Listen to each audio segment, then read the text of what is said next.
Well, good morning, everybody. I'm John Malky, and welcome to session 2 of Staying Alive. So, last time I told you my story of how I had episode 1, a tumor removed, ultimately led to episode 2 many years later, tumor returned with all its friends, and it was diagnosed as cancer. So, let's take another look at it. That's the monster right there, the big one, and then a bunch of little ones to go with it. And as I mentioned before, it's stage 4, which means it has spread to distant parts of the body from its original location. So the doctor, my oncologist, said, "Oh, there's treatment," which always sounds very encouraging. And because this disease is a slow-growing disease, it does not indicate chemotherapy. Chemotherapy is not indicated. That's for fast-growing tumors. But the treatment is a drug called octreotide, which is reputed to do 2 things. Number 1, symptom control. Stops the hormone production that's causing all the havoc. It does that very well. And then the second thing it's supposed to do is slow down the progression of the disease. So I thought, okay, that's the deal. That's the deal.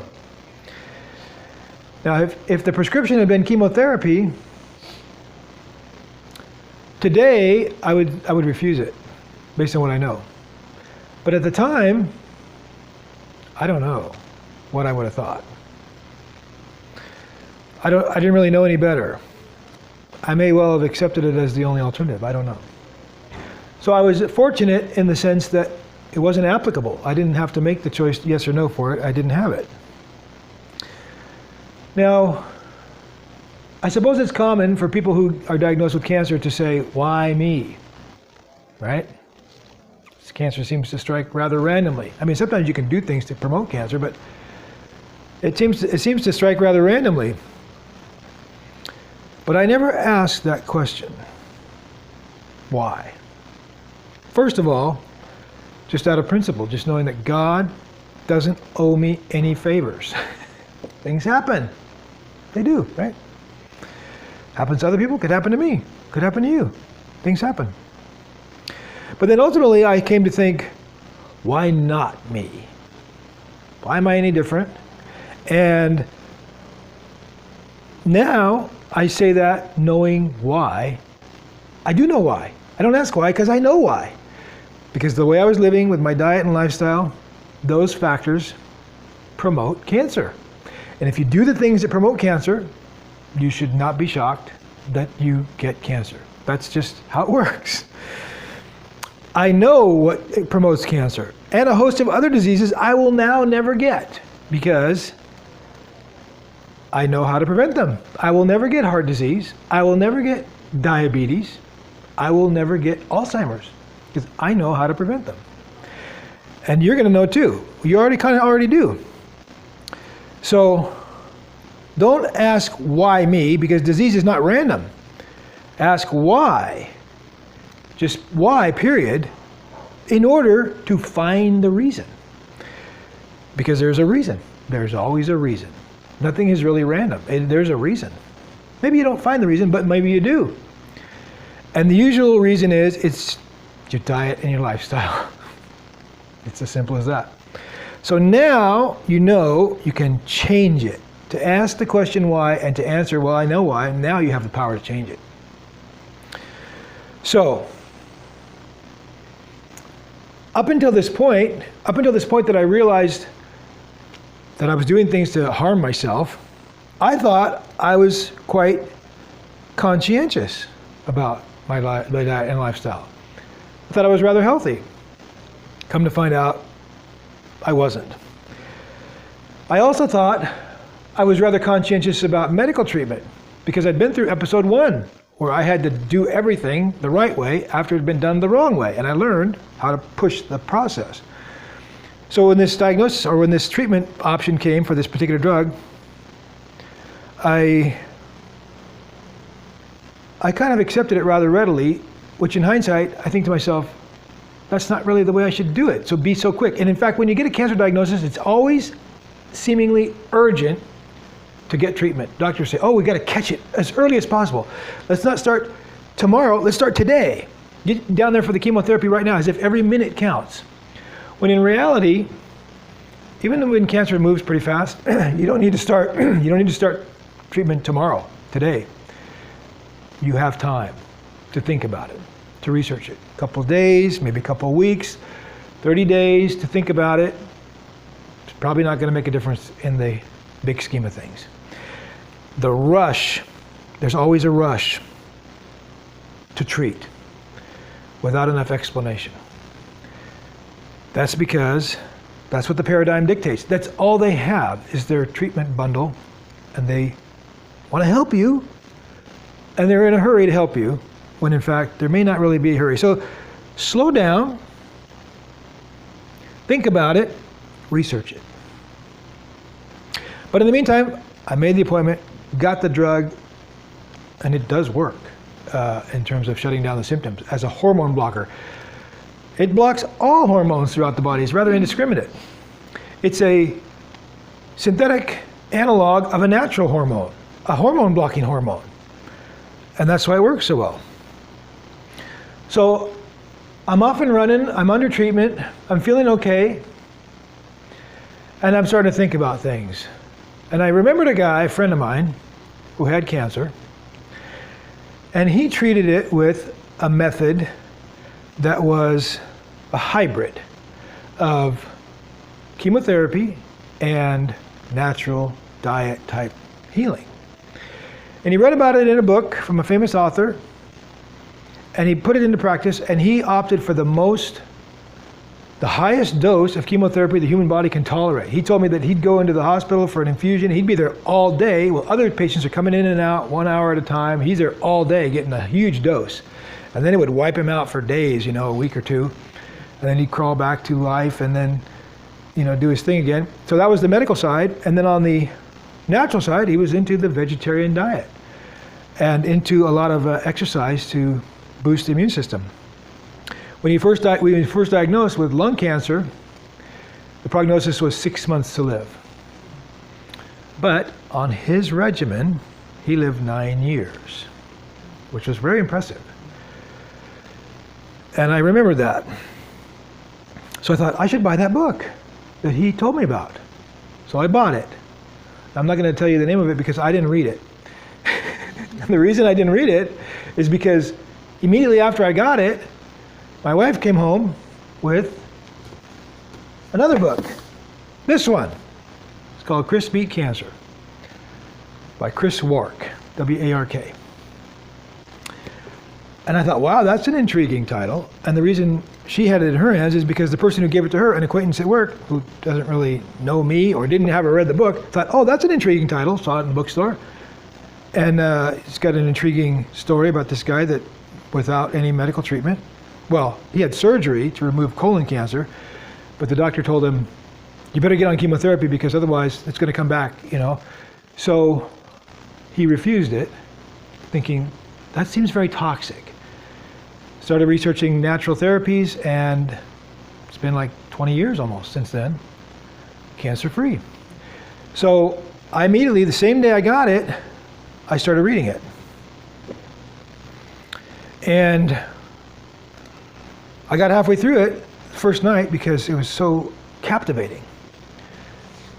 And then I finished it up the next day. But I learned some things I'd never heard before. Cancer is enabled by not just all the carcinogens that we hear about, but by diet. The standard American diet that we all think is so healthful is causing disease. I learned that cancer is not confined to the tumor. If you have a tumor, that's one symptom of cancer. The cancer is systemic. It's not isolated. The disease is not isolated in the tumor. It's all about the terrain that the tumor lives in. Is it conducive to cancer or not? And I learned that conventional treatments have a dismal track record, often doing more harm than good. especially chemotherapy. Now we hear all the time, cancer stories, cancer survivors, but when you actually look at the data, chemotherapy has a dismal track record. It almost never works. It provides some temporary remission or shrinkage, but usually the cancer comes back worse. And it just becomes fatal after that. The cure rate of chemotherapy is in the single digits. Okay, it's very low. It's one thing to give yourself an extra bit of time. You see on the commercials, oh, this drug can help you live longer with lung cancer. Then in the fine print, which goes by really fast on TV, it says maybe 3 or 4 months over a extended, over a period of a couple of years. When you're dealing with your cancer, you get a couple, 3, 4 months out of the deal. Which, when they say it on the commercial, oh, you could live longer, oh, yay, isn't that great? But in reality, it's only technically true. From a practical standpoint, it's meaningless because you're going to suffer from the drug to get a few more months. So this is what I heard too. The drug I'm taking is supposed to slow down the disease, give you a long life, she said. Well, I'm going to find out about that as I research it. So I also learned from the book that if it's your diet and lifestyle that's causing the diseases, how about if you reverse those factors? You can treat your disease and even cure it just by reversing all the things that caused it. Simple concept. A therapeutic, non-medical, radical change, which the author calls massive action. You got to just look through all the nooks and crannies in your life and change a lot of things. So, having read half the book before bedtime, or way after bedtime, I got the concept about the vegetarian diet, and I was sold on it. I changed my diet and lifestyle right there at midnight, or whatever it was, 1 o'clock, 2 o'clock in the morning. I changed. I didn't eat anything different that moment, but from that moment on, I had a different paradigm. I changed it. And I have not really touched any of that old stuff since. That was 3.5 years ago. Am I right? Yeah, you're right. Yeah, you don't cheat. Did you guys do that together? Not really. That's another discussion. Okay. But let me add, when you say vegetarian diet, I'm going to define vegetarian diet better. Okay. I just say that as a summary. So go ahead and look at the first handout, which is a summary. Well, you know what? Hold off on that. I'm going to put it on the screen one by one first, and then we'll look at it at the end, because I don't want you to see what's going ahead of schedule. So here's the basic concept I learned on that first day from the book. It's radical, right? Radical life change. First thing is totally vegetarian, vegan, plant-based diet. I'll get into the terminology later. No animal products, no meat, dairy, eggs, fish, etc. It's a plant-based diet. Okay? That's the therapeutic formula. That's the fundamental formula. Then another factor is add juicing, particularly carrot and other veggies. I drink 1 to 2 quarts of carrot juice with other things in it every day. I've been doing that for 3.5 years. about 25 pounds of carrots a week. I go through a lot of carrots. I just bought a brand new juicer. Finally spent a ton of money on a good juicer, and I love the thing. Anyway, the point of this juicing is to overdose your body on nutrition. You can't get as much by eating a vegetable as you can by drinking its substance if you're trying to really concentrate the nutrition. So this is like a war on cancer, to really attack it with nutrition, an overdose of nutrition, particularly carrot juice. There's something about carrots that are quite magical. And believe it or not, carrot juice tastes good. It's rather sweet, believe it or not. Okay, another factor is eliminating the junk, the processed foods, including most packaged products. If it's in a package, it's probably not good. Not 100% of the time, but most of the time. Refined sugar and flour, vegetable oils, which are in everything, which is not food, and chemicals, which are in everything. The FDA says they're safe, okay? But what does that mean? That means they won't kill you today, or tomorrow, or the next day, or within the study period of 6 months. But what about a cumulative effect over years or decades? They don't know. So it's better to avoid that stuff.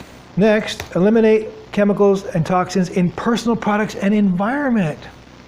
The lotions, the antiperspirants, the toothpaste, the shampoo, the Wi-Fi signals. Keep them over. The chlorine in the water. It's everywhere. All this stuff is everywhere. So do your best to eliminate and avoid those kinds of things. There are alternatives. Okay, what else? Finally, oh yeah, here's a very important thing, de-stress. You need spiritual support. God will help you. There is a mind-body connection. You got to pay attention to that. Your stress can contribute to disease. De-stressing can help you heal. And you need to pray. God will help you and show you. Okay, He will. He definitely will. So go ahead and hand those out. That's your notes on the subject.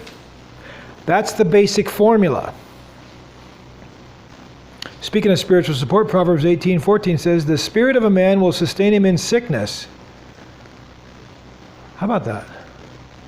But who can bear a broken spirit? It's important to have spiritual substance and strength. So again, I thought I was conscientious about health and diet and lifestyle, but I was wrong. We all are.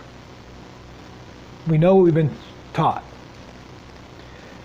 Now when you hear the activists, the critics, talk about doing things like this that are kind of radical, guess what?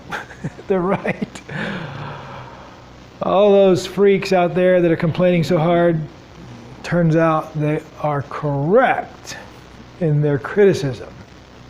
Maybe their methods are not the greatest. Maybe the ideologies that are baked into it aren't the greatest, but the facts are what they are. You are not healthy just because you feel good. I have a friend who I just saw in the doorway who had a stroke out of the clear blue sky. Not much different in age than me. Younger than me. You are not healthy just because you feel good.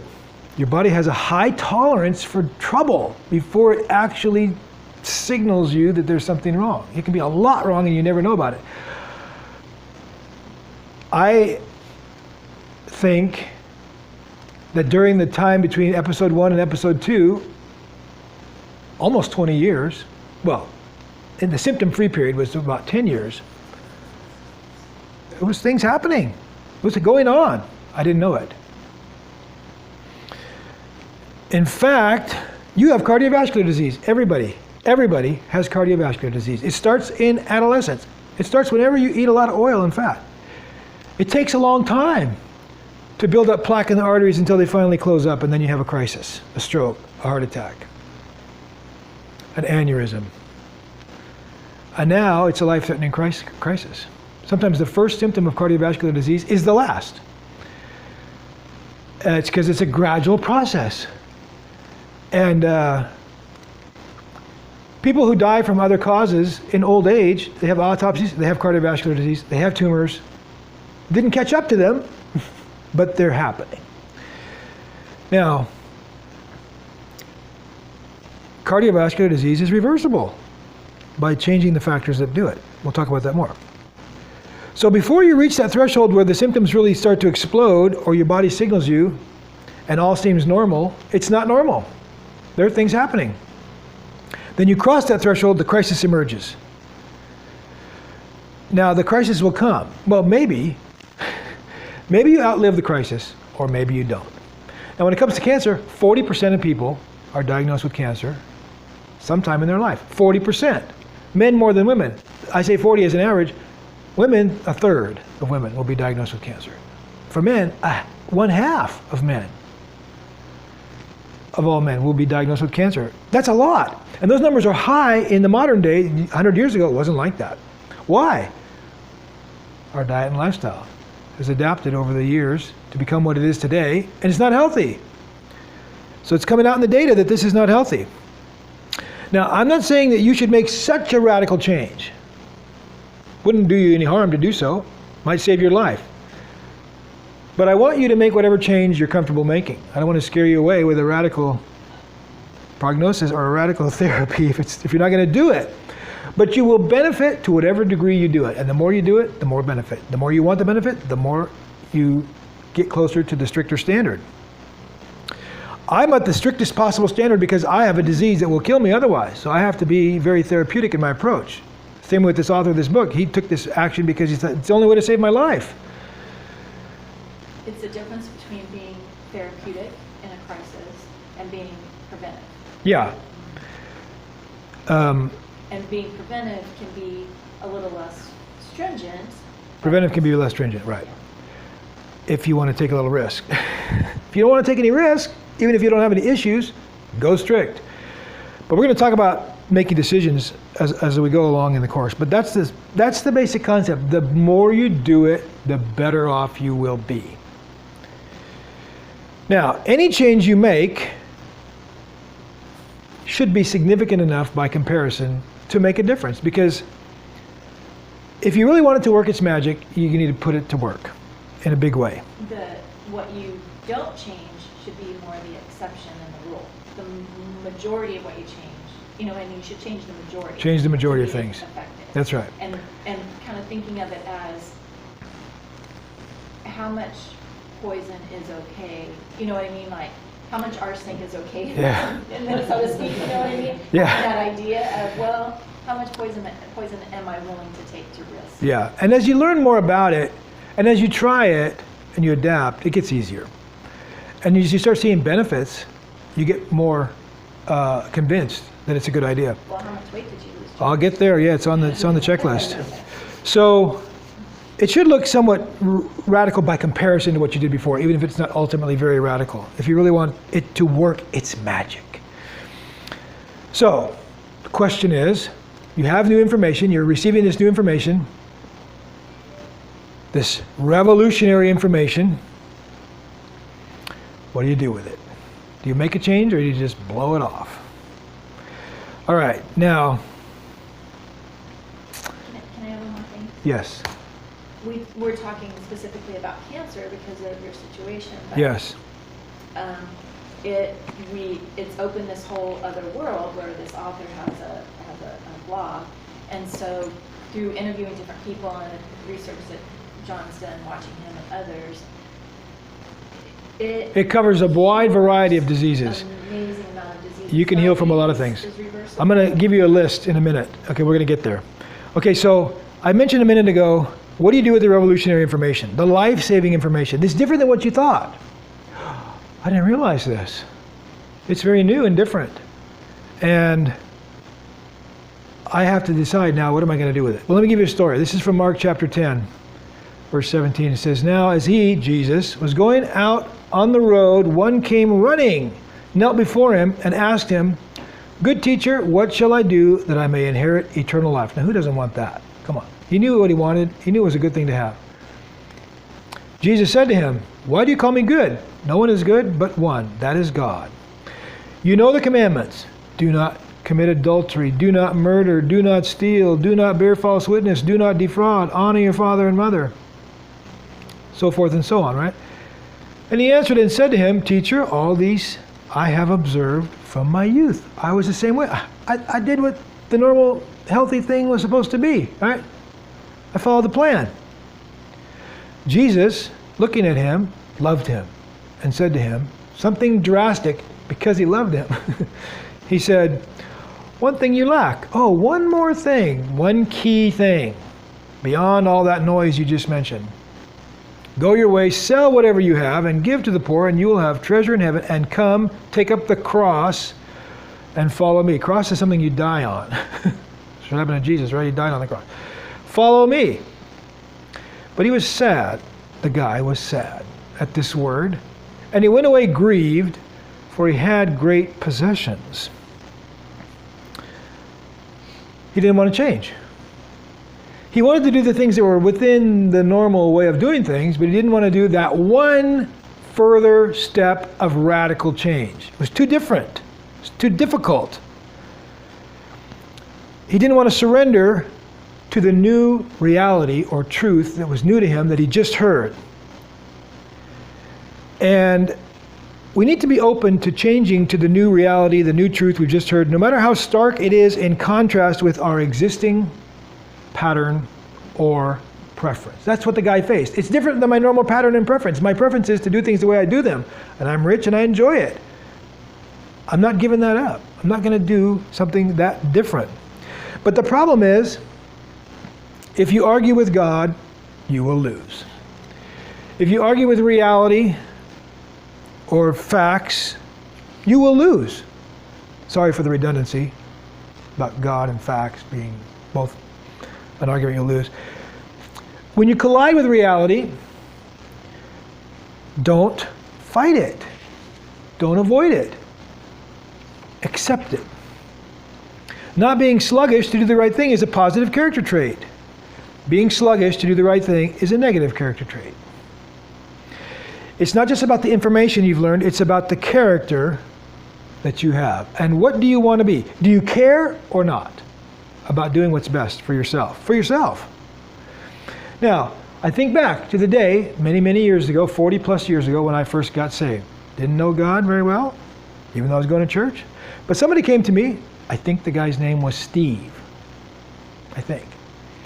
Camp counselor. Sat us all down one by one and started probing us, What's going to happen when you die? Where are you going to go? How do you know? How do you know? What are you going to say when the judge asks you to prove your case? I was like, whoa. I had some excuses or whatever. And I realized I don't really quite know. This is quite a big deal. And he's basically telling me there's two choices. You got heaven over here, if you do it the right way. You got hell over there if you don't. Well, when you compare the two, hello, this is better. I was like, same thing here. When I compare the two, it's like, it was the same thing. I was like, hello? Okay, I don't get it. Tell me. He told me. You got to have Jesus in your heart. I thought, wow, somehow that's new. I think what he meant was, you need to surrender to him, just like that guy that Jesus talked to. Surrender it all. Admit you're wrong. You've been on the wrong road. Switch over. Somehow I understood that. Never been the same since. One step change. No brainer. Along comes this. It says, you can make a radical change. Remember I told you, first night in, halfway through the book, done. No brainer. Why? Why would I not do that? Death, this way, conventional way. I have a terminal prognosis. The doctor didn't say, oh, you're going to live 30 years. No, she said the disease will progress and it will get you. Just a matter of time. It's a slow one. Good for you. Lucky for you. My dad was diagnosed with cancer. Lived many years until it became lung cancer. At that point, they said 6 months. This was back in early 2000s. 6 months later, he died. I didn't have that. I had 5 to 10 years. But still, no more, apparently. It's a terminal condition. So I thought, well, I got that as one option, do it their way. Or another way. I just learned a new way.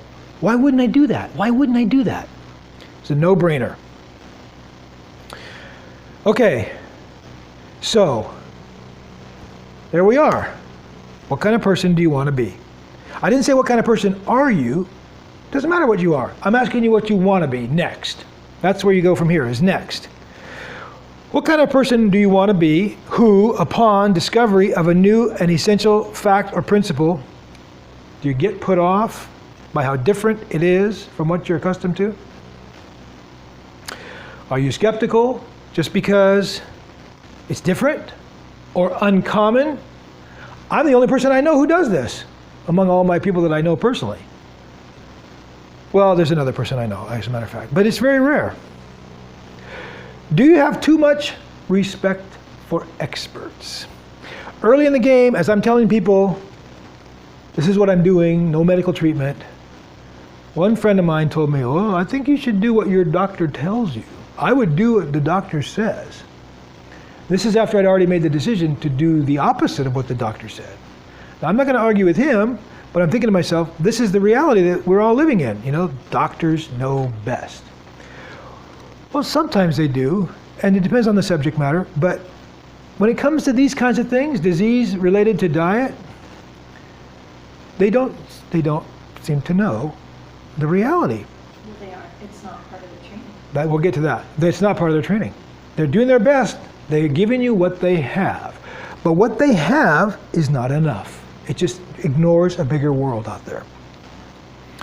So don't have too much respect for experts. You can judge. In my business, I'm an attorney, I'm trained, I am an expert. I was trained in school, I also continuously trained myself over time. to become expert in my particular specialty. And I am an expert. I'm an adjunct law professor, former adjunct law professor. I teach seminars on the subject that I teach about. I kind of have a reputation in town of being the guy who knows such and such.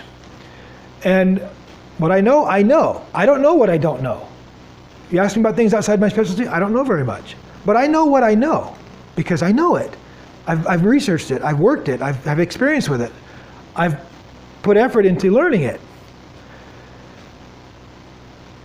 And when I have a client who has a particular problem and they don't know what to do and they ask me, I educate them. And I say, here's what's going on in your particular, here's the law on your situation. Here's how you can understand your situation. Well, now I give them the information they need, they can understand it. They can make decisions about it. I'm not a doctor. I don't need to know everything about all medical things, but I need to know something about my situation and my circumstances and my prognosis and my disease and my this and my that. And if you give me those data, if you give me that information, I don't need to know everything, just give me what I need to know, I can analyze just as well as anybody else. It's what I do. But you can do the same thing. You don't need to have a medical degree. If you can learn about your need and the factors that are relevant to your situation or to your goal, you can get that information. And when you assemble all that, now you can work with it. Now you can think you are just as good of an analyst as anybody else, if you try, if you have the right information. So don't cut yourself too short. Don't sell yourself short. Get what you need to work with it, to understand it, and make decisions about it. So again, what kind of person do you want to be? Are you the kind of person that is faltering because of the degree of change required? The amount of effort, sacrifice, or lifestyle change. For example, here's what I hear all the time and I relate to it. What is your favorite thing? What is your favorite food that you would probably have to not have anymore if you were going to do this? And I will give you a hint. It's probably in this category of dairy. Okay, bread. Yeah, that's a big one. That's going to be refined flour. You can have bread if it's not refined. I mean, you can have anything you want. It's the refined flour that's okay, cheese. People say, I can't quit the cheese. Okay? Well, okay. I'm not going to die over cheese. I have not had cheese in 3.5 years. And I'm okay, believe it or not. I'm okay. Now, if you do this, you will live on the fringe. You go to a restaurant, what can they do for you at a restaurant? What can you do? It's a futile effort. So have you found a new place to go? Well, maybe one. Soup Plantation. Oh, Soup Plantation doesn't exist anymore. That was so beautiful. You go to family gatherings. What are you going to do about it, okay? At work the other day, they said, oh, it's such and such appreciation day, come to lunch. Okay, well, I can sit there. I have to say that is It's an issue. I think the most difficult. So you have to be prepared for that, okay? And maybe you do it once in a while, no big deal. Okay, no big deal. But you got to count the cost of what you want to do, and whether you're committed or not, it's up to you. So here's the thing. The appeal of conventionality, the appeal or actually the lure of orthodoxy or conventional wisdom is comfort. There is comfort in conventionality. There is comfort in ease or simplicity, or the ease of simplicity. There is comfort in the ease of superficial analysis. Doctor said, I don't have to think about it. Doctor knows best. Don't bug me with information, don't bug me with analysis, I'll just believe what somebody says. Well, superficial analysis, and I mean beyond that also trusting of experts. Experts know whatever they know, as I said. They don't know what they don't know. What about trusting the credibility of experts? It's one thing for somebody to really know something. It's something else for somebody to have the credentials, but maybe not necessarily know what they're talking about. So it's not only about the credibility or the credentials. And what about the allure of aversion to perceived risk? What will happen if I don't take the drug? Will I be worse off? And I faced that when I was looking at that drug that I was telling you about that I was on for a little while. I thought to myself, I'm going to quit that drug. Should I really do that? Should I really do that? And I wrestled with it. Proverbs 14:12 says, "There's a way that seems right to a man, but its end is the way of death." Got to be careful. Proverbs 18:17 says, "The first one to plead his case seems right." Maybe that's all you hear, seems right. Until his neighbor comes and examines him. Oh, there's another side to this story. Changes everything. Now, maybe you've only been exposed to one side of the argument, so you think one particular thing. That's kind of the way I felt. But in my case, now I am compelled to make a change because I have a life and death crisis. I don't have the luxury of just going by and doing what I was doing. So I was convinced by this concept that it would help me and even cure me, and in other words, I got it. Would I have done it without the compulsion? I don't know.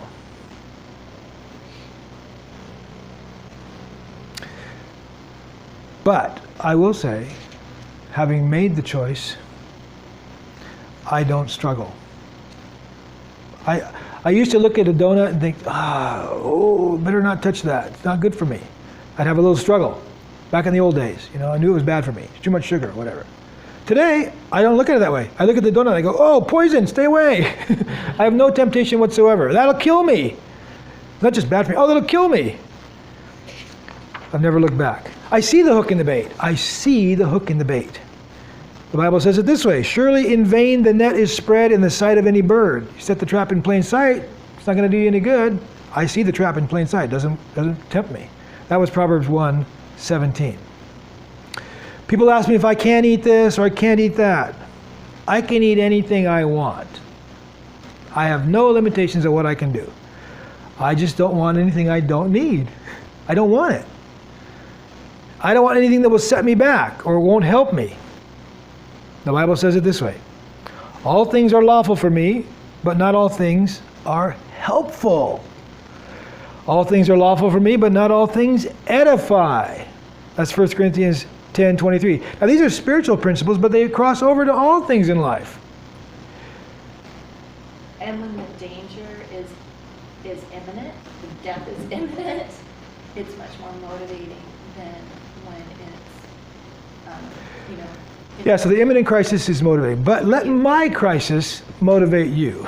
Don't wait for yours. I have one, I can lend you mine. Okay?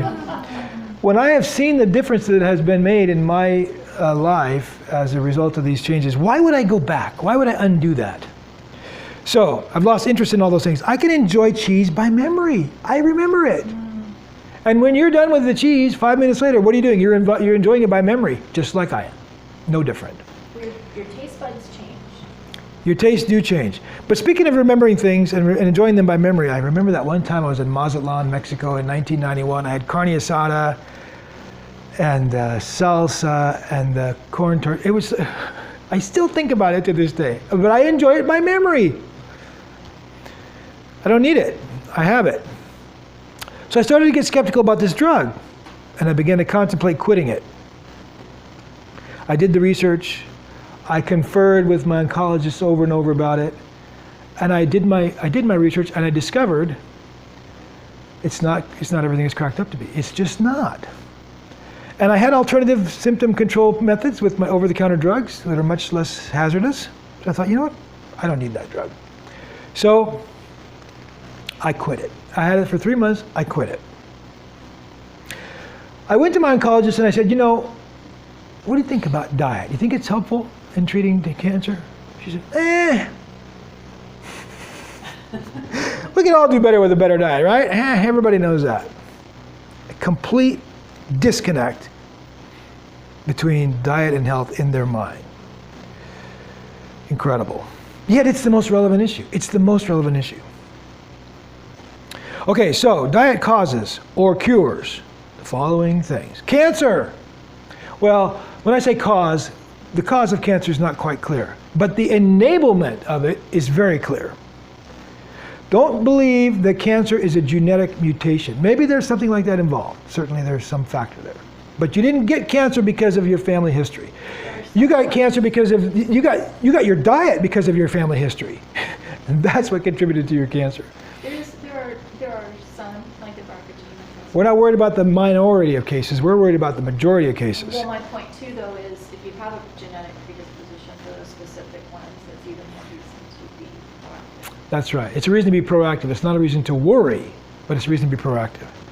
So the diet I was on is the diet that gave me cancer or that enabled me. So to treat it, I reverse it. Okay, diet causes and cures cardiovascular disease. The oil and fat in your diet will eventually do damage to the arteries. We'll talk more about that later, how it works. But it's a slow progression, and you can reverse it. Autoimmune diseases are caused by diet.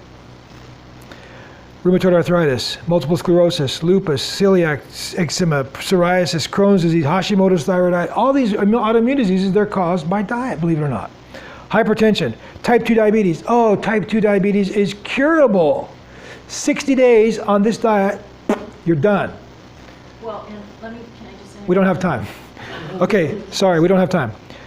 Migraines, joint pain. I had joint pain, gone, bye-bye, no more, done. 40 years, done. Dementia, Parkinson's, Alzheimer's, neurological degenerative diseases. Those are some genetic. 3% of those cases are genetic. That risk doesn't go away. But the rest of them, diet. The thing about those neurological diseases is, unlike the rest of them that are reversible, they're not reversible. You can stop it, you can prevent it, but it's not reversible. So start now. What about obesity? Obviously caused by diet. Now, you can lose weight without calorie counting, without portion control. It's all about the fat and oil. I'll talk more about that in a later session. Ordinary sicknesses can be treated. And remember, this is not your fault, but it is because we didn't know. We didn't know. FDA tells us, doctor tells us, mom and dad tells us. We don't know the difference, but it's your responsibility now, your power to remedy it now that you know. And you really are what you eat. Simple as that. So, over my doctor's objections, over the scheduler for the appointment for the injections objections, I quit the drug based on my experience and research. Now, ultimately, over a period of months after I changed my lifestyle, I got better. Look at that guy right there. I lost over 50 pounds over the course of time. Even though I eat a lot more food, and I eat a lot of carbs. I live on rice and potatoes, believe it or not. Am I right about that? Brown rice. Brown rice, okay. So that's a 50-pound, 55, 60-pound weight loss there. This is my teenage weight right now, believe it or not. I also experienced no pain in my joints like I used to have. I've had joint pain forever. Gone. Headaches, you get a headache every once in a while. I don't get headaches, no more, all gone. I don't have any sluggishness. Even when I was a young kid, not a young kid, but like a teenager, even just to get out of the chair, it's like, okay, here we go. And even though I wasn't heavy, I always had sort of a little sluggishness. All gone, no more. I'd pop right out of the chair, no problem. Something falls on the floor, gotta lean down and pick it up. I don't have that anymore. Just do it, no problem. Okay, what else? I feel like I'm 20 years old. I'm not kidding. And I'm not hungry.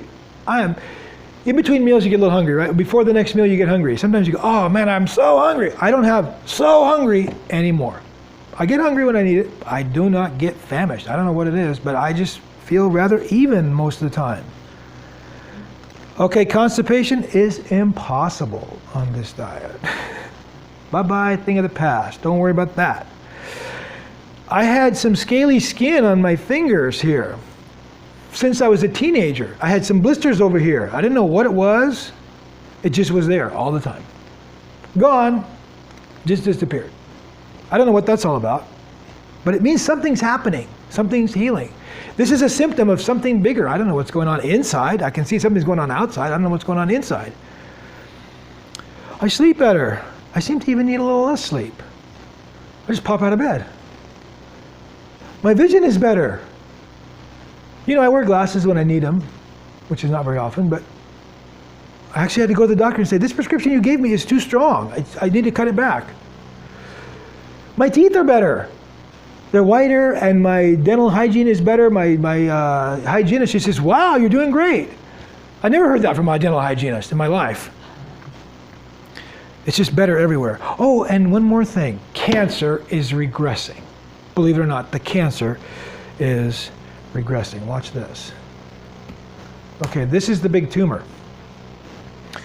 I had a PET scan on February 2019. I had another one. My first follow-up PET scan was in September 2019, 7-month difference. This is the measurement I made. I drew these green lines on the PET scan image. It's this big. So many months later, it's smaller. Now that's a slow regression. The pathologist who does the report for the doctor, they look at the images, they go, it's about the same. But I look at it and I go, wait a minute, I see a difference here. It doesn't look very obvious to the pathologist. So I showed this to my oncologist. I drew this picture and I showed it to my oncologist. I said, do you think this is significant? She said, yes, that is significant. That never happens. That never happens in this disease. Never. I'm the first one ever to see a regression in this disease. Okay, what else? Now I'm gonna blow up this picture here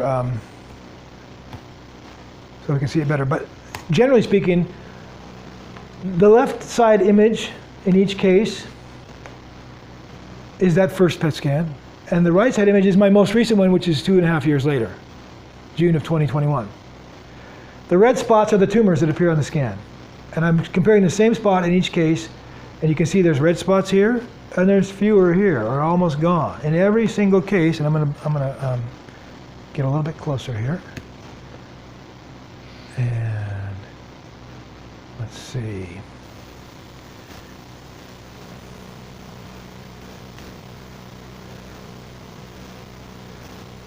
You can see it pretty well. There's a little scar tissue there left over from where that spot was, but it's not a red spot anymore. Look at that one, how friggin' bright it is, and how dim it is now. And in every case, they are diminished. This one right here on a rib joint gave me pain. I didn't realize the pain was connected to cancer until it went away. I thought, wait a minute, the pain is gone. Oh, wait a minute, there's a tumor in that spot. And there's many of them that are gone or diminished. These are looking at in bones. This one is in the lymph node, right here, subclavicular lymph node, diminishing. This one is in the pelvis. This one is in the pelvis. This one gave me pain. I didn't realize the pain was cancer. I felt 3 or 4 years of pain without realizing what it was. And then it disappeared. I thought, wait a minute, as I look at the pictures, there's a tumor there.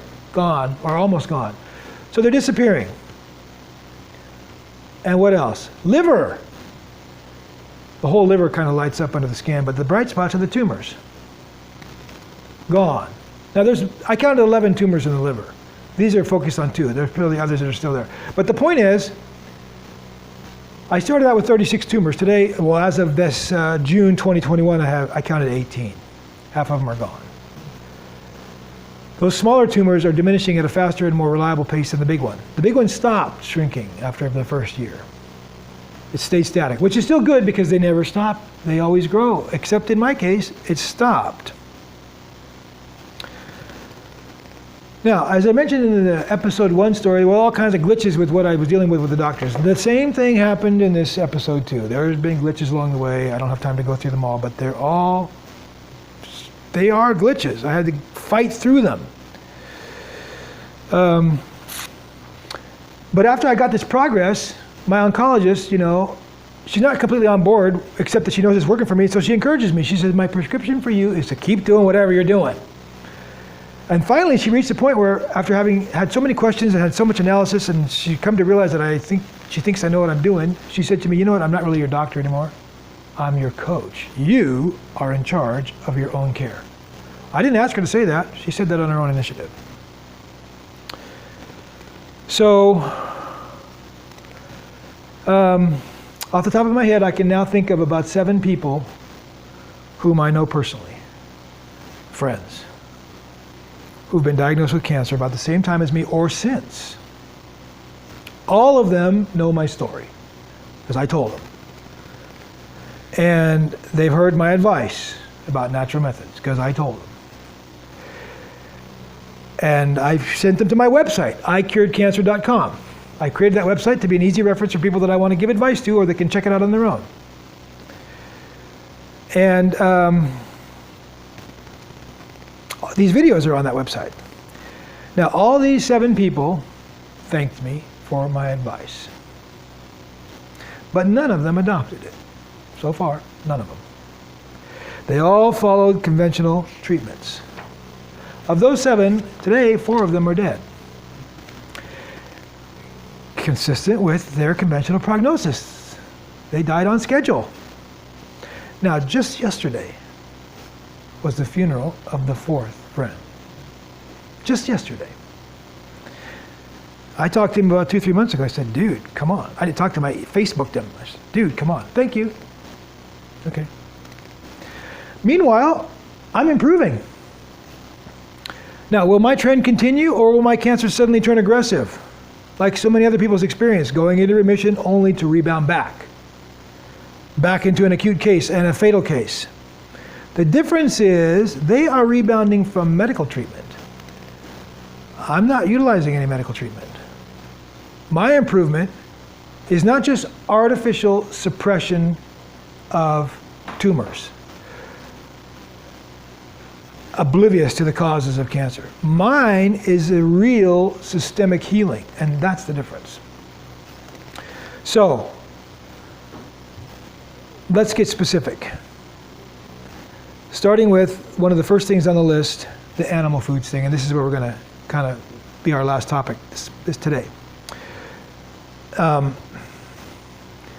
When it comes to animal foods, as I said, that's top of the list of things to try to avoid. And let me dispel the first myth that I want to talk about when it comes to those kind of things. Myth number 1 is, I need more protein. Everybody thinks I need more protein. Animal protein. Now, I mentioned a myth last time about you need calcium, you need milk for calcium. That's myth number 2. Myth number 1 is you need more protein. I need more protein. Everybody thinks you need protein. The reality is, protein is everywhere. You don't need more protein, you have enough. It's everywhere. It's everywhere. You have enough. Don't worry about it. So let's look at the myths. Next page. Oh, let's see.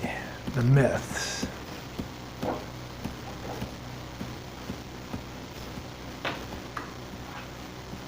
Oh, it's in a different form. Hang on a second.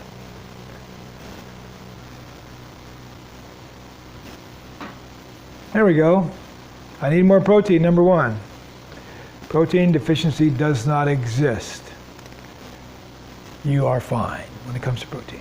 Number 2, I need milk. I told you before, you don't need the calcium from milk. I'll just kind of briefly run through these. Number 3, the surgeon got all the cancer. The surgeon never got all the cancer because the cancer is not contained in the tumor. The cancer is systemic. I'm not saying surgery can't help. Maybe it'll set back the clock. Maybe that'll be enough for you. But there's more cancer elsewhere. Chemotherapy treats cancer. Generally speaking, the track record of chemotherapy is pretty bad. Cutting carbs, number 5, is the best way to lose weight. No, actually the best way is to cut the fat and oil. Your body would rather burn carbs than convert them to fat. I eat a lot of carbs. I lost a lot of weight. Fish and fowl are leaner and healthier than red meat. Not so much. A little better is not enough. Sugar feeds cancer, number 7. Well, actually, all cells live on sugar. Dietary simple sugar is bad for other reasons than cancer. Vegan foods are healthy. Well, vegan means no animal products, but there are a lot of non-animal products that are bad for you. Processed foods, chemicals, blah, blah, blah. It's not really the right standard. And then finally, the number 9, all things in moderation. That's what we hear, right? Well, unfortunately, that's not really true when it comes to diet. A little poison is too much, but nutrition, you can't get too much of that. So speaking of proteins, there are 2 million different kinds of proteins out there. Millions of them. Proteins are made of amino acids, but there are only a few amino acids. There's only 20 of them. And of the 20 that you need,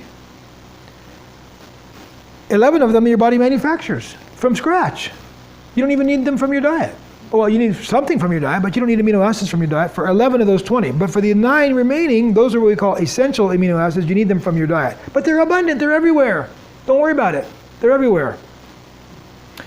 Out of 20 amino acids, the longest protein, a chain of them, is 27,000 amino acids long. So your body will make what you need.